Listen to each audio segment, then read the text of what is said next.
উত্তরবঙ্গের একেবারে প্রান্তিক জেলা কোচবিহার। তবে বর্তমান সময়ে জেলার সুনাম ছড়িয়ে পড়ছে দেশের কোনায় কোনায়। কোচবিহারের এক ব্যক্তির প্রতিভার ফলেই এই কাজ সম্ভব হয়েছে।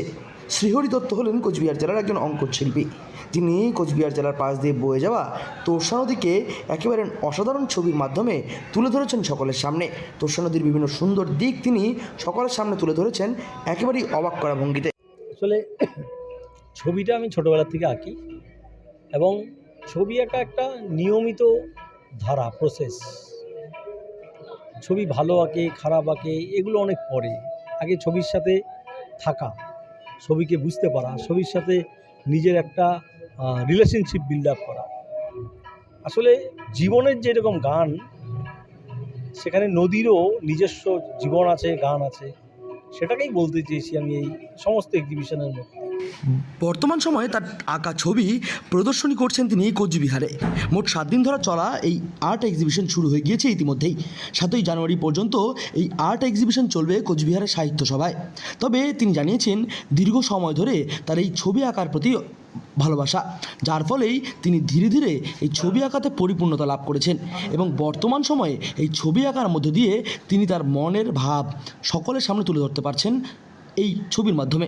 এখন সারা দেশেই এই বিভিন্ন গ্যালারিতে শো হয়, কিন্তু কোচবিহারে শো করে কোচবিহারের মানুষ, যেখানে আমার জন্ম, এখানকার মানুষ আমাকে প্রতিনিয়ত সকাল থেকে রাত পর্যন্ত দেখে। তাদেরকে দেখানোর একটা ছবি দেখানোর ইচ্ছা তো নিজের থাকেই। তার জন্যই এই যে এক গ্যালারি নেই, অথচ এত খরচ করে নিজে একটা শো করা, ওই ইচ্ছা থেকেই করি। বন্ধু বান্ধব, আত্মীয়জন যারা আছেন, তাদের সবার ভালোবাসা, ভালো লাগা। সাধারণ একটি মানুষের মতন এই নদীরও রয়েছে সুখ এবং দুঃখ, যার ফলে এই নদীকে আরও জীবন্ত বলে মনে হয়। সুখের সময় নদী সকলের কাছে চলে আসে, আর দুঃখের সময় নদী সকলের থেকে অনেকটাই দূরে চলে যায়, যার ফলে এই নদীর সূক্ষ্ম এই সমস্ত আকর্ষণীয় বিষয়গুলি সকলের সামনে তিনি তুলে ধরছেন ছবির মাধ্যমে। এই ছবিগুলি বর্তমান সময়ে দেশের কোনায় কোনায় বেশ সমাদৃত লাভ করেছে, এমনটাই জানাচ্ছেন শিল্পী। এটা আমার রোজকার কাজ।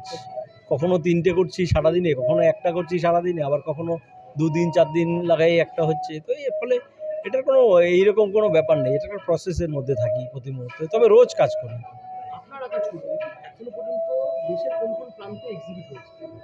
মুম্বাই থেকে ব্যাঙ্গালোর, সমস্তগুলোতেই, সব জায়গায়, দিল্লি, সব কলকাতায়। এই যে সামনে কলকাতায় 9 জানুয়ারি থেকে বিড়লাতে আমার বিড়লার অ্যানুয়ালে আমার একটা কাজ থাকছে। খুবই ভালো, তারা ভালো এবং তারা আমার কাজ নিয়ে আমার সাথে প্রচুর কথা বলে। আগামী দিনে তিনি আরও এই ধরনের ছবি এঁকে সকলের মন আকর্ষণ করতে চান। কোচবিহার থেকে সার্থক পণ্ডিতের রিপোর্ট, লোকাল 18 বাংলা।